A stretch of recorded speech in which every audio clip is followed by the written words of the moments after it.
This is the Future of Automotive with Steve Greenfield. Well, welcome back to the latest episode of the Future Automotive on CBT News, where we put recent automotive and mobility news into the context of the broader themes impacting the industry. I'm Steve Greenfield from Automotive Ventures, and I'm really glad that you could join us this week. Well, I was out at CES in Las Vegas this week, and it was an amazing few days, immersed in automotive and mobility technologies.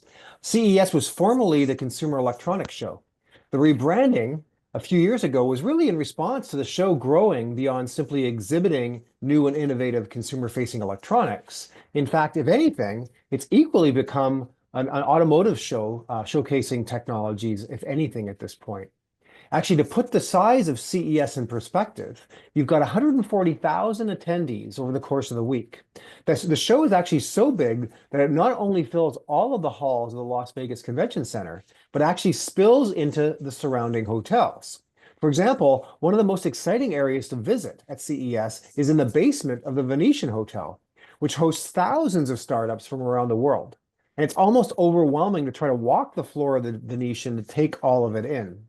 As you can imagine, at this year's CES, there was a lot of buzz around AI. Interestingly, there also seems to be a trend towards translucent TVs.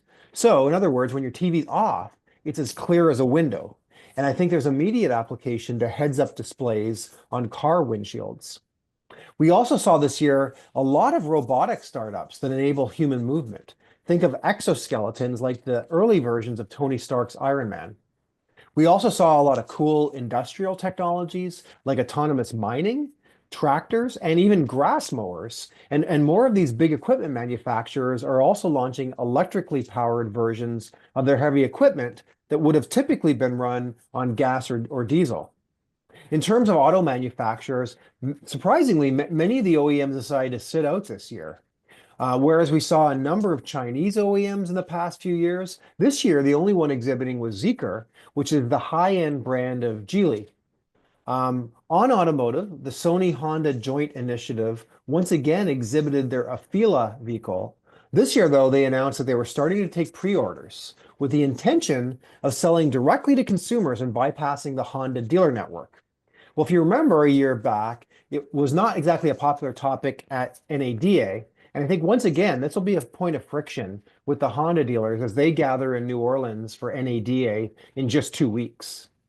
But with a price point of over $90,000, the frankly, uninspired Afeela is going to have a very hard time, I think, getting traction with consumers in the US. So dealers should not worry too much about this car suddenly catching on. On the other hand, we saw the final prototypes of the Honda's 2 Zero electric vehicles. And I think their designs are actually very exciting, very cutting edge for Honda, and could very well be received well with consumers when they bring them out to market in 2026. If you haven't checked them out, check them out. They have really sexy styling and could really resonate with consumers. For anyone that really enjoys getting a sneak peek into the future of cutting edge technologies, I highly suggest attending the CES conference in Las Vegas, which is always held very early in January each year. So with that, let's transition to our companies to watch. Every week we highlight interesting companies in the automotive technology space to keep an eye on. If you read my weekly Intel report, we showcase a company to watch each week, and then they take the opportunity here on this segment to share that company with you. Today, our new company to watch is called Upwell. Upwell focuses on accounts receivable automation for logistics companies. Upwell allows you to transform your accounts receivable workflow with the power of AI. Their product streamlines collections to allow you to get paid faster. Upwell solves AR challenges for logistics that include 1, improving cash flow, 2, automating legacy systems, and 3, enhancing your customer experience. Upwell allows you to use AI to quickly resolve invoice exceptions that are keeping you from getting paid, accept payments and excess capital when you need it, and then analyze your data to predict cash flow and know who is going to be paid and when. If you'd like to learn more about Upwell, you can check them out at www.upwell.com. So that's it for this week's Future of Automotive segment. If you're an auto tech entrepreneur working on a solution that helps car dealerships, we want to hear from you. We're actively investing out of our dealer fund and will be on the floor at NADA in 2 weeks.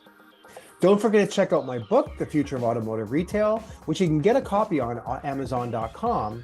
And thankfully, my second book, The Future of Mobility, is finally being printed. I will have copies with me at NADA at the end of this month. Thanks as always for your ongoing support and for tuning into CBT News for this week's Future of Automotive segment, and we will see you next week. Thanks for watching The Future of Automotive with Steve Greenfield.